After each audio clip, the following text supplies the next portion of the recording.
पर मैं आपको बताता हूं मैंने कहाँ जवाब पाया है। मेरे पास बीमारी है मेरे जीवन में और परमेश्वर ने मुझे भी चंगा किया है, पर यही मैंने पाया है।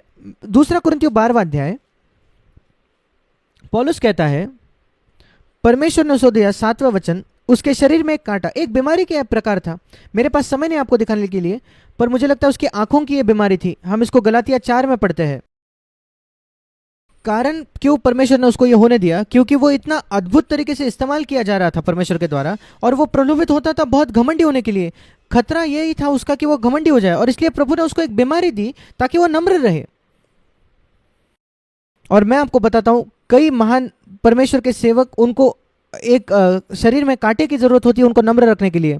और यहां लिखा है, उसने 3 बार प्रार्थना की, यीशु मसीह के नाम से मुझे चंगा कर, यीशु मसीह के नाम से मुझे चंगा कर, चंगा कर। क्या आप जानते हो प्रभु ने क्या कहा? नहीं, अगर मैं चंगा करूंगा तो तुम घमंडी हो जाओगे पौलुस। दूसरा कुरिन्थियों 12:9, पर मैं उससे चंगाई से बेहतर कुछ देता हूं। क्या चंगाई से बेहतर कुछ है? हाँ, मेरा अनुग्रह।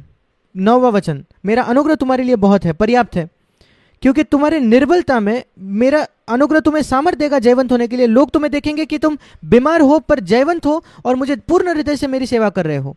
और फिर पौलुस ने कहा, मैं फिर चंगाई के लिए प्रार्थना नहीं करूंगा, मैं अनुग्रह के लिए प्रार्थना करूंगा।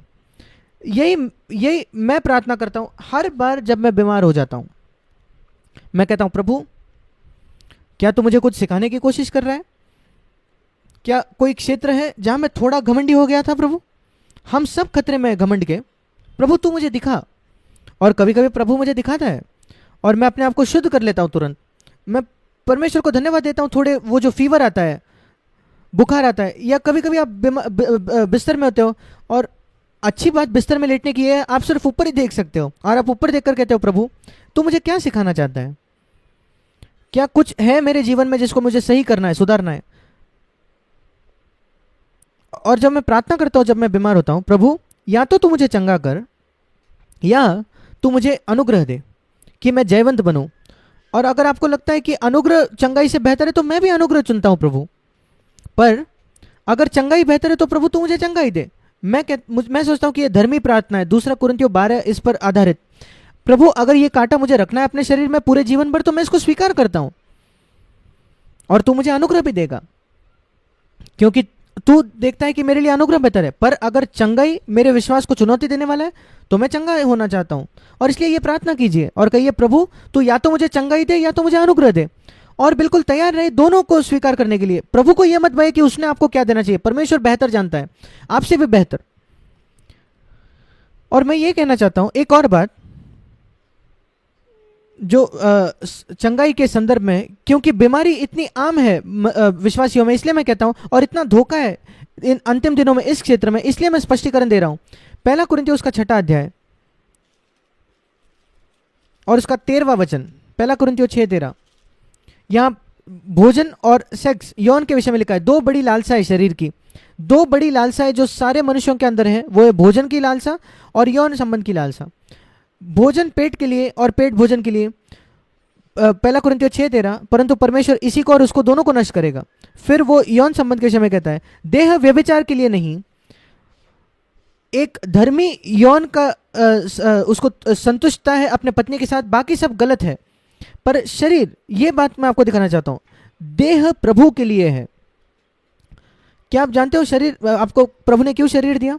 ताकि आप उसको प्रभु के लिए इस्तेमाल कर पाओ।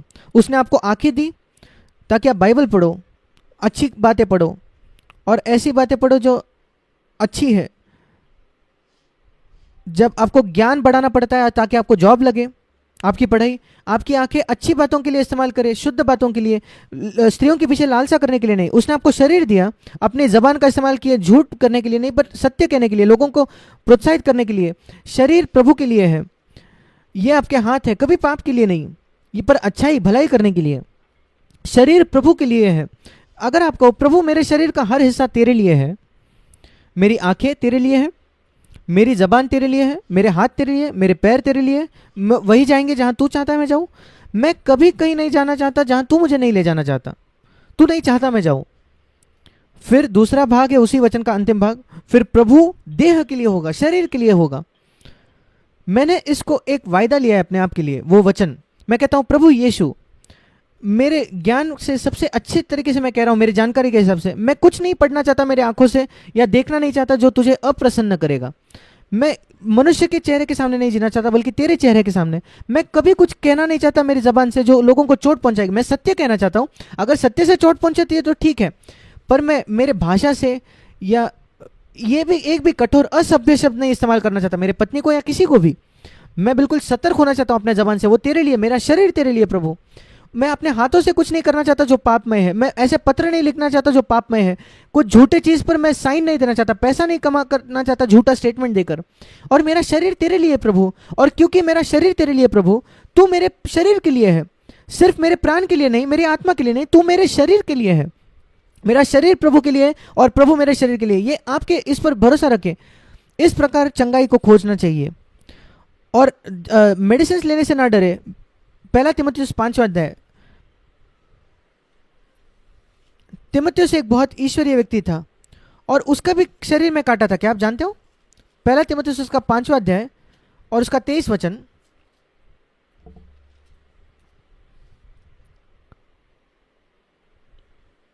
वो कहता है, पौलुस कहता है कि पानी नहीं पीना अपने पेट के लिए, थोड़ा सा दाखरस हो ले, दाखरस भी ले। उस दिनों में वो मेडिसिन था, दवाई थी पेट के समस्याओं के लिए, वो दवाई थी।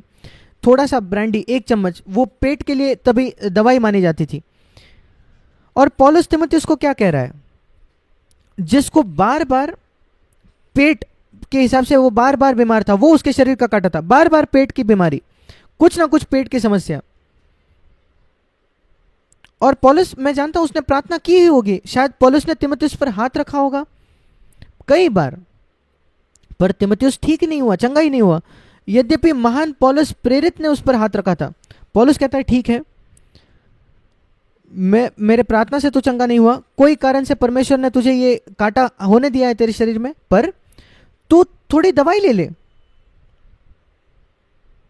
हाँ, और इसलिए दवाई लेने में कुछ भी गलत नहीं है। दवाई क्या है जानते हो? कुछ या तो वो पौधे हैं या केमिकल्स हैं जो इस संसार में पाए जाते हैं। किसको बनाया? शैतान ने नहीं बनाया ये सब। शैतान कभी कुछ नहीं बनाएगा जिससे बीमारी चंगा हो जाए, बिल्कुल भी नहीं। वो तो सबको मरने देगा चंगा बीमारी से। परमेश्वर की दया है कि उसने इस पृथ्वी पर ऐसी बातों को रखा है, ऐसी चीजों को जो चंगाई लाती है। एक ऐसे संसार जो एक श्राप के नीचे है आदम के पाप की वजह से, और इसलिए बिल्कुल सही है अगर आप दवाइयाँ लेते हो तो। फिर वैक्सीनेशन का क्या, टीका लेने के विषय में क्या?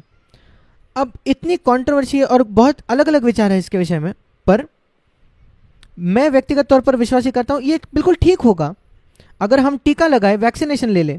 क्या आप जानते हो एक ऐसा समय था संसार में जब बहुत सारे लोग स्मॉल पॉक्स से मर रहे थे?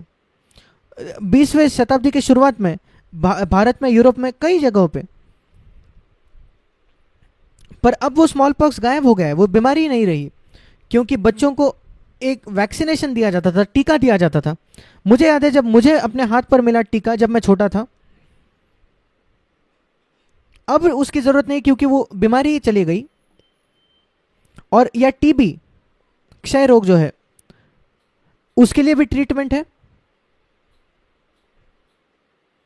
और पोलियो के लिए टीका है, और इतनी सारी बातें। अगर आप एक दवाई लेते हो या कोई ट्रीटमेंट लेते हो, आप उससे सुरक्षित हो सकते हो, उसमें कुछ गलत नहीं है।